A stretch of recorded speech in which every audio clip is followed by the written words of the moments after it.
He never imagined his life would narrow down to this moment. Standing beneath flickering courthouse lights with sweat running down his spine, his fists clenched so tightly his nails cut into his palms, as the judge's tired voice echoed the words that would chain him to a fate he never chose: marriage by settlement. Marriage by force, marriage as punishment. His name was Caleb Wright, a quiet, hard-working ranch hand whose only crime was being born poor in a town that punished weakness.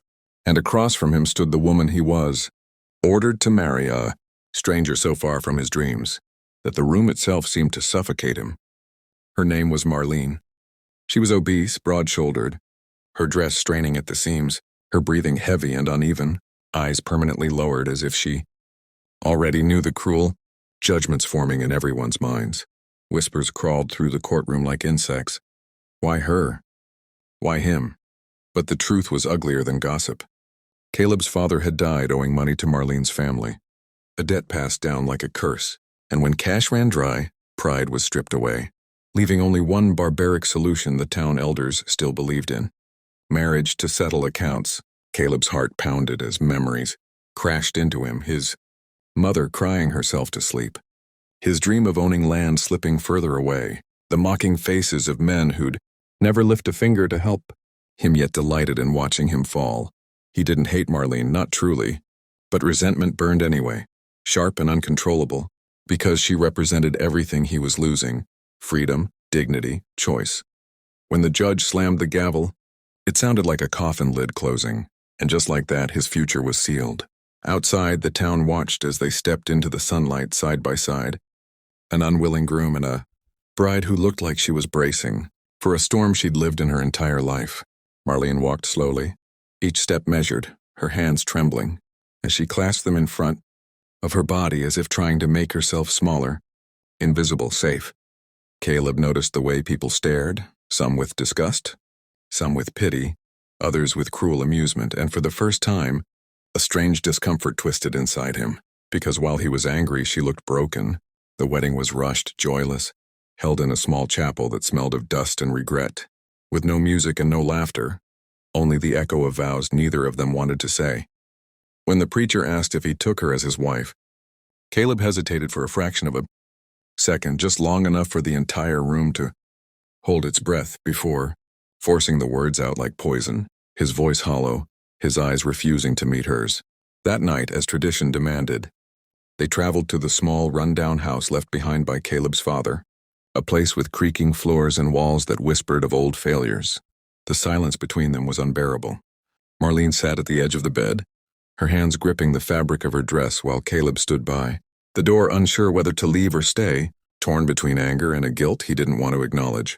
Finally she spoke, her voice barely louder than the wind outside. "I know you hate me." The words hit him harder than any accusation. He snapped back, "I don't even know you." She nodded slowly, as if she expected nothing more. "That's worse," she said. Then to his shock, she stood up, walked to the door, and quietly locked it, not to trap him but to protect herself. "I won't force anything," she whispered, her eyes glistening but unbroken. "I've been unwanted my whole life. I won't add you to the list." She picked up a blanket from the chair and moved to the floor, lying down without complaint, without tears, her back turned to him like a white flag of surrender. Caleb stood frozen, shame flooding his chest in a way he wasn't prepared for. He had expected resentment, manipulation, anger, but not dignity. That night sleep didn't come. He lay awake listening to her breathing, uneven but steady, wondering how someone so ridiculed could carry herself with such quiet strength. Days passed, then weeks, and the town watched closely, waiting for the marriage to collapse, waiting for laughter, waiting for proof that this forced union would destroy them both. Caleb worked the fields harder than ever, trying to drown his thoughts in sweat and exhaustion, while Marlene stayed home, cleaning, cooking, repairing things he didn't even realize were broken. She spoke little, but when she did, her words were thoughtful, careful, never wasted. He noticed how she flinched when people stared, how she avoided mirrors, how she apologized for existing, and slowly, dangerously, something inside him shifted. One evening, after a brutal day at work, he came home to find dinner waiting, warm and perfectly seasoned, and beside it, a small note written in careful handwriting. "I hope this helps you rest. You deserve peace even if I don't." That sentence shattered something in him. For the first time since the courthouse, Caleb truly looked at his wife, not as a burden, not as a punishment, but as a human being carrying wounds far deeper than his own. He realized then that this marriage, born from cruelty and obligation, was hiding a story no one in town could imagine. And as he sat alone at the table, staring at the empty chair across from him, he felt it, an unsettling truth forming in his chest that whatever was coming next would change everything. Because while the world believed this marriage was a curse, fate was quietly preparing something no one saw coming.